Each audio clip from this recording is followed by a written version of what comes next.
大家好，欢迎来到今天的视频。今天的主题是，去年有超过80%的新加坡税务居民错过了本可以申请的税务减免。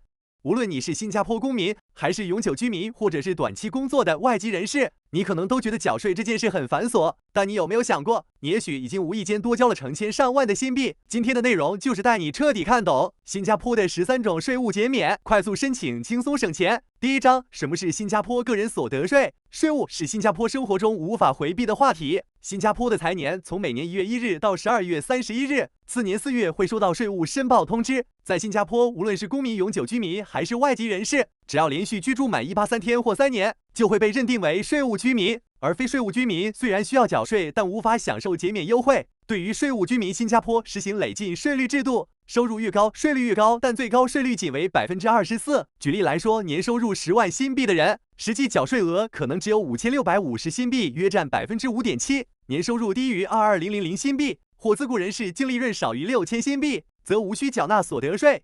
新加坡还采用属地原则，凡来源于新加坡的收入需申报，包括海外工作的收入，只要雇主是新加坡公司，同时投资收益在新加坡免税，而非税务居民则需按照固定税率缴税。税务居民的减免政策为财务规划提供了重要支持，而了解这些规则有助于更好地管理个人或家庭的资金。第二章，如何通过日常工作减轻税务负担？税率听起来可能有点复杂，但别担心，在新加坡，其实普通人负担的税款可以比你想象的少得多。政府还提供了大量税务减免措施，只要你清楚自己在财年内满足了哪些条件，就能大幅减少税务负担。而这些政策的核心之一就是公积金税务减免。在新加坡，无论你是受雇员工还是自雇人士，只要缴纳公积金，相关的强制性缴费部分都可免征税款。普通工资和额外工资在一定范围内的缴费额都会算入减免，其中的年上限为102000新币。因此，如果你的普通工资和额外工资没有超过这个额度，你就可以申请公积金税务减免。在此基础上，个人收入减免也是非常实用的一项，具体减免金额与你的年龄和劳动收入有关，最高可减免8000新币。而对于受永久性身体残疾或精神障碍影响的人士，减免额度还会更高。这项福利不仅缓解了普通人的经济压力，也对弱势群体提供了周到的支持。与此同时，别忘了时间节点的关键性，要在2025年12月31日前完成必要支付，才能让这些减免在2026年的报税季生效。第三章，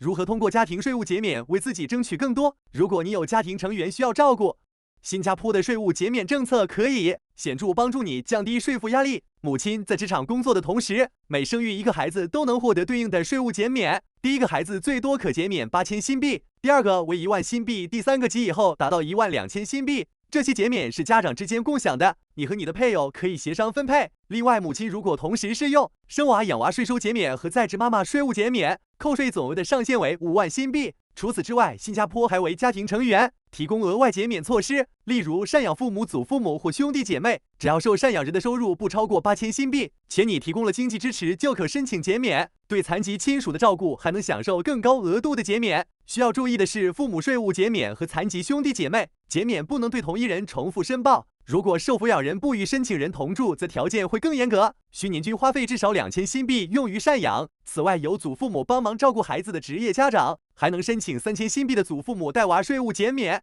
既能节省育儿成本，也进一步减轻税务负担。第四章，除了家庭，还有哪些隐藏福利？新加坡税务减免政策非常注重个人发展与家庭贡献，比如请女佣照顾家务、子女等，也是一项可以减免税务的福利。你每年支付的女佣税总额，甚至可以申请2倍额度作为减免金额。按照现行税率计算，第一名女佣的税为300新币每月。如果你全年雇佣，也就意味着能够申请最高达7200新币的减免。不仅如此，还有战备军人的独特税务福利。这项计划是对国民服役的一种支持与奖励，无论战备军人是你本人还是你的家属，相关减免最高可达5000新币，而战备军人的父母和妻子也分别可以享受额外减免额度。另外，当谈到长期规划时，退休辅助计划 SERS 同样值得一提。只要在年底前将钱存入个人的 SERS 账户，就能直接减少纳税收入。存入金额上限依你的身份而异，公民和 PR 最多可存入15300新币，外国人则是35700新币。通过这些合规制度，不仅能完成避税，还在为自己的未来进行高效储蓄。第五章，自我发展与保险减免的终极操作，与家庭和工作减免相关政策列入清单后，个人成长也可以成为税务减免的助力，例如技能提升或职业转型，课程费用可以享受税务减免。如果你今年参加了相关课程，明年申报时最多可抵扣5500新币。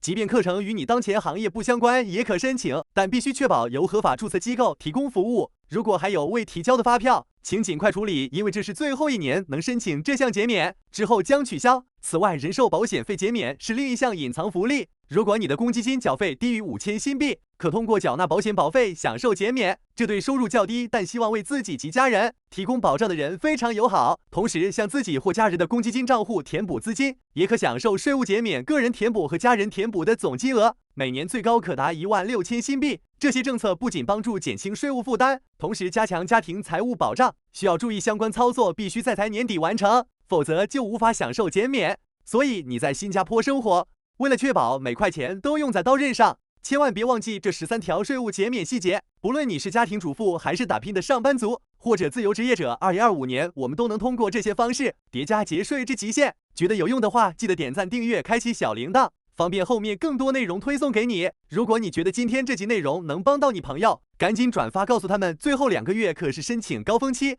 欢迎在评论区留言，看看你最想用的减免神器是哪个，我们一起讨论。